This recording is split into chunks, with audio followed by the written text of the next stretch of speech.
माननीय शिवाजीराव वरपे या ठिकाणी उपस्थित आहे.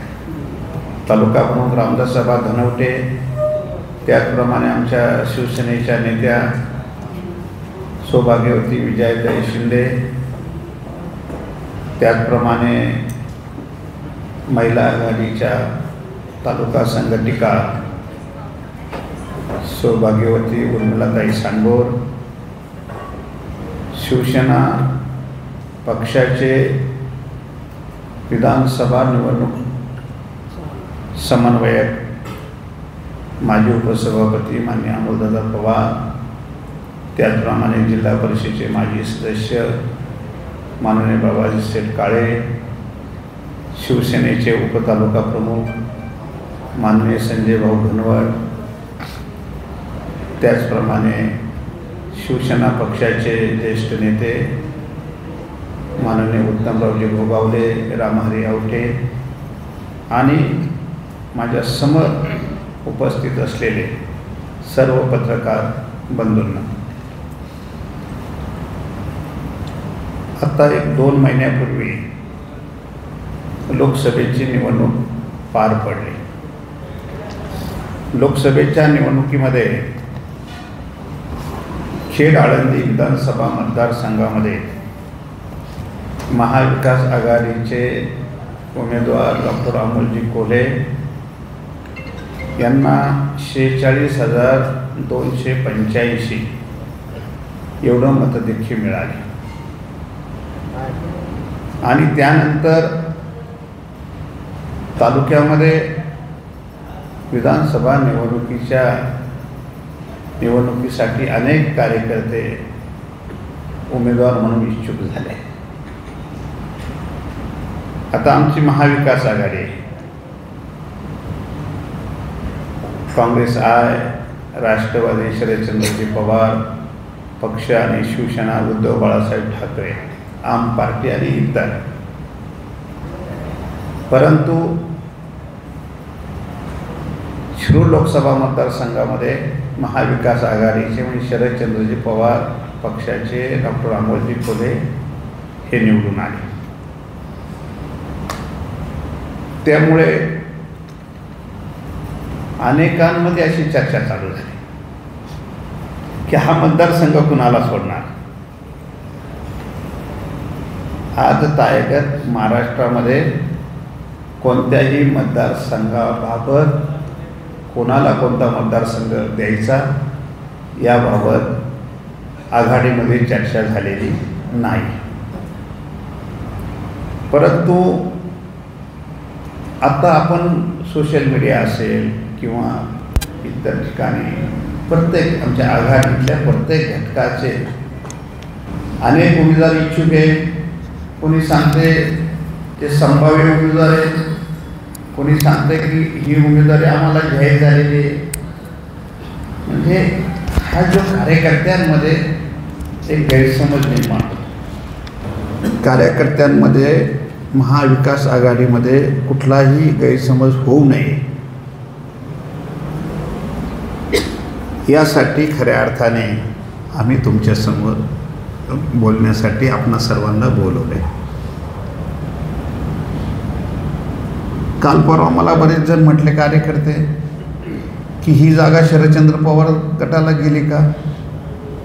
त्यामध्ये जे आमच्या विरोधी पक्षातले म्हणजे महायुतीतले अनेक नेते किंवा पदाधिकारी आम्हाला येऊन सांगतात हा उमेदवार फिक्स झाला आहे का. हा जो गैरसमज कधी विरोधकाकडनं कधी कार्यकर्त्या आघाडीच्या काही कार्यकर्त्यांकडनं हा पसरवला जातो आहे. आणि म्हणून त्याच्यामुळं दोन्ही पक्ष आम्ही उद्याच्या काळामध्ये ह्या ठिकाणी नव्हे महाराष्ट्रात 100% विकास आघाडी होणार आहे. वरिष्ठ मग आमचे पक्षप्रमुख असतील किंवा शरदचंद्रजी पवार साहेब असतील किंवा काँग्रेसचे नेते असतील किंवा आम पार्टीचे असतील, कुठलीही आघाडीमध्ये बिघाडी होणार नाही हे आमचं ठरलेलं आहे. आघाडीमध्ये कोणालाही उमेदवारी मिळाली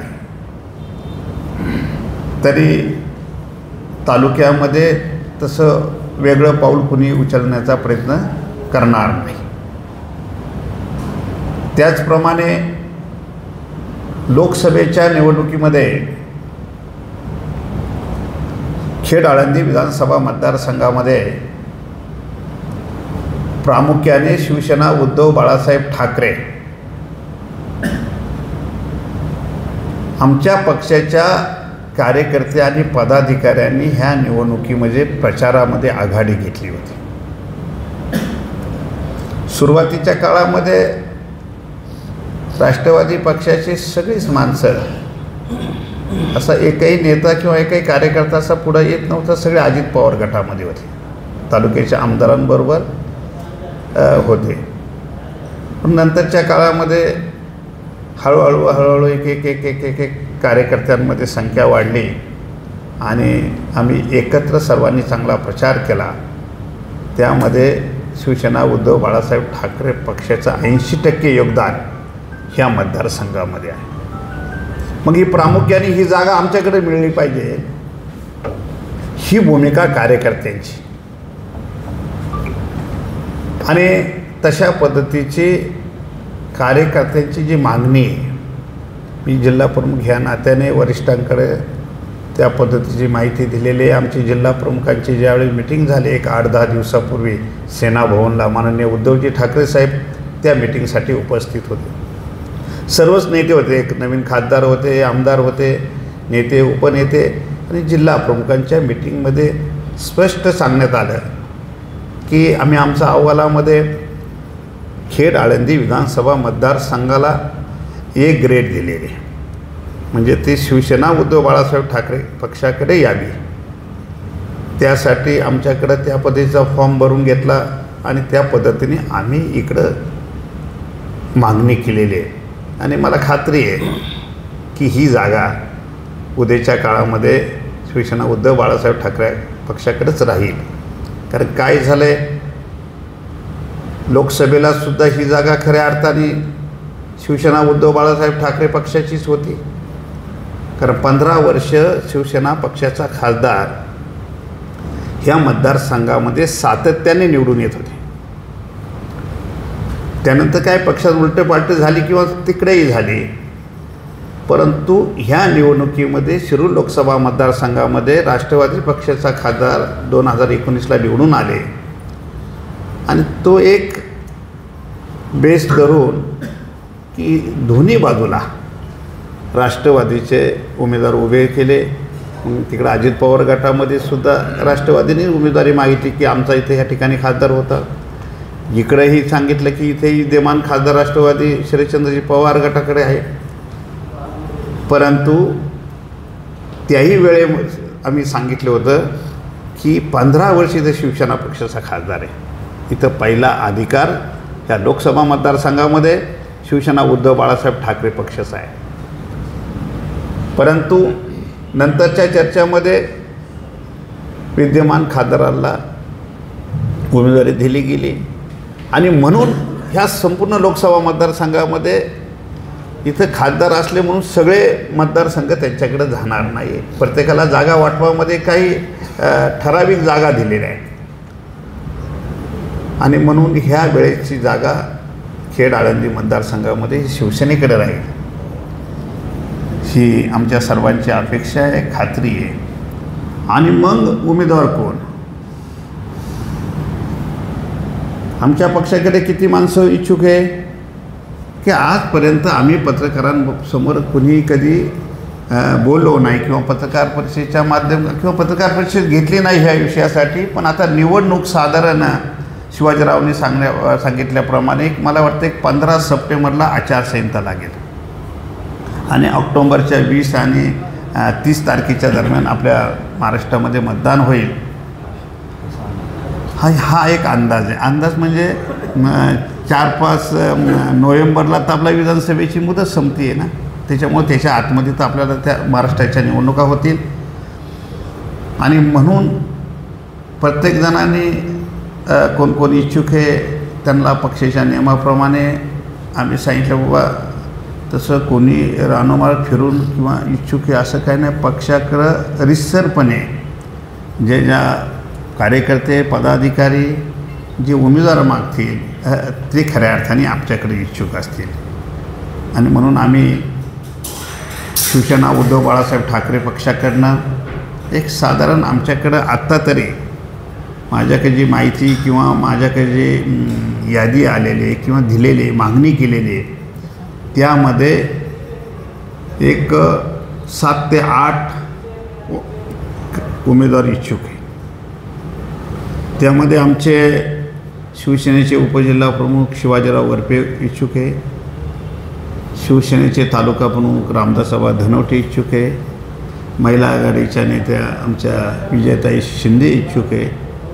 त्याचप्रमाणे विधानसभा निवडणूक समन्वयक अमोलदादा पवार इच्छुक आहे. जिल्हा परिषद माजी सदस्य मान्य बाबाजी शेठ काळे इच्छुक आहे. शिवसेनेचे उपतालुका प्रमुख संजय घनवट ते पण इच्छुक आहे. आणि इच्छुकांमध्ये मी स्वतः अशोक श्रीपती खांडे भराड मी सुद्धा विधानसभेच्या निवडणुकीसाठी इच्छुक आहे. त्यामुळे की सगळी माहिती आपल्याकडे दिली पाहिजे. मध्यंतरीच्या काळामध्ये मला वाटतं सकाळचा सर्वे झाला. त्या सर्वेमध्ये सकाळ पत्रकारांकडे जबाबदारी होती. ज्या ज्या विभागात तुम्हाला दिले असतील त्याची जबाबदारी होती. परंतु तुमच्याकडे इच्छुकांची यादी नव्हती. आणि म्हणून सर्वे करताना किंवा तुम्ही एक 40-50 लोकांचा तुम्ही सर्वे केला. त्याप्रमाणे तुमचा सर्वे वगैरे आला की कुणाला विकास आघाडीची काय असतं आहे, महायुतीची काय आहे किंवा मुख्यमंत्री कोण होणार उद्याच्या काळामध्ये असे तसं सगळं सर्वेची माहिती सगळीकडे प्रसारित झालेली आहे. पण त्या सर्वेनुसार किंवा महाराष्ट्राच्या चर्चेनुसार प्रत्येकाचं म्हणणं आहे सर्वात जास्त कल हा मुख्यमंत्रीपदासाठी माननीय शिवसेना पक्षप्रमुख माजी मंत्री उद्धवजी ठाकरे साहेबांकडे. आणि मग जर उद्धव साहेबांना मुख्यमंत्री करायचं असेल तर शिवसेना उद्धव ठाकरे पक्षाला आघाडी घ्यावा लागणार आहे. जास्तीत जास्त उमेदवार हे पक्षाचे निवडून येण्यासाठी आम्ही सर्व एक विचाराने कस लावणारे. त्याच्यामध्ये खेड आळंदी विधानसभा मतदारसंघामध्ये आम्ही त्या पद्धतीचं आमचे कामकाज चालू आहे. अनेक इच्छुक उमेदवार मग पलीकडेसुद्धा शरदचंद्रजी पवार साहेब गटाकडे सुद्धा 1-2-4 उमेदवार इच्छुक आहे. आता त्याच्यावर काही मला माहिती नाही कारण ती यादी माझ्याकडे आली नाही. पण त्यांच्याकडं आहे. परंतु त्याच्यावर मी काय भाष्य करणार नाही कारण हे आमच्या पक्षाची भूमिका. त्याचप्रमाणे ह्या तालुक्यामध्ये आपण निवडणुकीला सामोरं जाताना काही समस्यासुद्धा ह्या तालुक्यामध्ये प्रचंड प्रश्न ह्या तालुक्यामध्ये. उद्याच्या काळामध्ये त्या प्रश्नाला वाचा फोडण्याचं काम आम्हाला आमच्या पक्षाच्या माध्यमातून करावं लागणार आहे. किंवा आजपर्यंत आम्ही तशा पद्धतीचे अनेक प्रश्नावर चर्चा केलेली. आता त्यामध्ये सर्वात महत्त्वाचा प्रश्न की ह्या ठिकाणी वाहतुकीचा जो प्रश्न आहे समस्या आहे ती प्रचंड लोकांना एक त्रासदायक आहे. आता गेली 15 दिवस असं झालं आहे. मग पत्रकार परिषद घेण्याचं खरं मूळ कारण तेच आहे. विधानसभा हा विषय आहेच परंतु 15 दिवस चाकण आणि परिसरामध्ये मग तुम्ही MIDCमध्ये जा कोणत्याही रस्त्याने जा 2-2, 3-3 तास ट्रॅफिक जाम झालेले असते. आणि मग याच्यावर कोणी बोलणार आहे का नाही. मग या तालुक्याचे आमदार का याच्यावर बोलत नाही. तालुक्याचे आमदार बोलत नाही. आणि तालुक्याच्या आमदाराच्या विरोधातसुद्धा आता सगळे निवडणुकीमध्ये गर्क झाले. आता लोकसभा झाली विधानसभा लोकांचे प्रश्न कोण बोलणार किंवा तालुक्याचा आमदार नक्की काय करते आपल्या तालुक्यामध्ये काय कुठल्या प्रश्नावर किंवा आता वाहतुकीची समस्या त्यासाठी ते काय करतात. आणि म्हणून आमचा प्रश्न आहे की चाकण तळेगाव शिक्रापूर हा जो रस्ता आहे निवडणुकीच्या अगोदरसुद्धा सरकारने सांगितलं की त्याचं टेंडर निघलं आहे. आणि लोकांना भूलथापा दिल्या.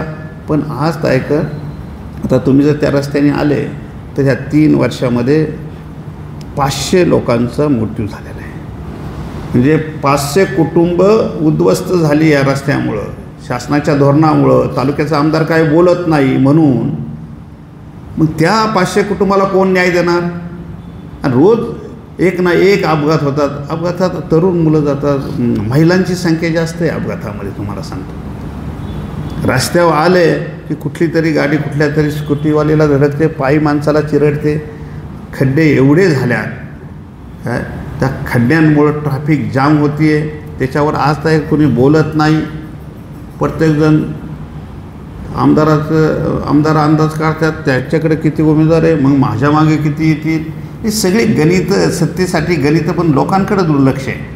आणि म्हणून आम्ही ह्या पत्रकार परिषदेच्या माध्यमातून तुम्हाला सांगू इच्छितो की उद्याच्या काळामध्ये म्हणजे पुढील आठवड्यामध्ये तळेगाव चाकण शिक्रापूर रस्त्यासाठी शिवसेना उद्धव बाळासाहेब ठाकरे पक्ष रस्त्यावर येणार आहे. चक्का जाम आंदोलन करण्याची आमची भूमिका आहे. आम्ही रस्ते रोको करणार आहे. त्याचप्रमाणे PMRDAच्या माध्यमातून जे आळंदी फाटा ते राशे असा बायपास गेली अनेक वर्षापासून कागदावर आहे. PMRDने अनेक ठिकाणी जमिनीवर शिक्के टाकलेले. मला वाटतं PMRDची स्थापना गेली अनेक वर्षापासून, मी तर एक 10 वर्षाच्या अगोदर शिक्के आमच्याकडे पडलेले. एक तर शेतकऱ्याच्या जमिनीवर शिक्के टाकल्यात, PMRDA काहीच करत नाही त्याबद्दल. त्यांनी शिक्के तरी उठवावा. त्यांनी तो बायपाससाठी जर बायपास झाला तर ही चाकण शिक्रापूरची जी ट्रॅफिक आहे ती बाहेरच्या बाहेर निघतील. इथं अपघाताचं प्रमाण कमी होईल आणि कोणालासुद्धा मृत्यूला सामोरं जावं लागणार नाही या रस्त्याच्या खड्ड्यामुळं आणि ट्रॅफिकमुळं. तर PMRDच्या विरोधातसुद्धा आणि तळेगाव चाकण शिक्रापूर रस्त्याच्या समस्येबद्दल पुढील आठवड्यामध्ये शिवसेना मोठे आंदोलन घेणार आहे. त्याचप्रमाणे असे अनेक प्रश्न आहे, पण बाकीच्या सगळ्या प्रश्नावर काय मी जास्त बोलणार नाही. आपल्याला सगळे प्रश्न माहिती आहे. इथं कुणाकडे दाद मागायची, प्रांत येतो निलंबित होतो, तहसीलदार येतात निलंबित होतात. अरे काय चालय काय? ज्यांच्याकडे दाद मागायचे तेच निलंबित होतात. ते कुठल्या तरी भ्रष्टाचाराच्या किंवा इतर याच्यामध्ये अडकलेले, चुकीच्या पद्धतीने वाच्यता करणे. तर एवढे मोठे मोठे अधिकारी की तालुक्याच्या जनतेने त्यांच्याकडे दाद मागितली पाहिजे तेच निलंबित होतात. तालुक्याचे आमदार विकासाच्या किंवा लोकांच्या समस्येकडे दुर्लक्ष करून त्यांचं निलंबन कसं होईल, अधिकाऱ्याचं निलंबन कसं होईल, याच्या पाठीमागं आता सध्या अधिकारी आणि लोकप्रतिनिधी ही यांची जे चाल आहे ना, म्हणजे उंदरा मांजराचा जो खेळ आहे. नवीन अधिकारी आला की लोकप्रतिनिधीच्या मागं लागायचं. ते म्हणणार आम्ही 2-2 कोटी 5-5 कोटी रुपये देऊन आम्ही या तालुक्यात आलो आणि मग आम्हालाही पैसे सरळ सरळ सांगतात ते. म्हणजे एवढं ह्या महाराष्ट्रामध्ये म्हणजे सरकारचं त्यांच्याकडे लक्ष नाही. का सरकार खास भ्रष्टाचार करण्यासाठी पाठवतात का काय अधिकारी, हा प्रश्न जनतेला आहे. मग याला कोणीतरी वाच्यता फोडली पाहिजे.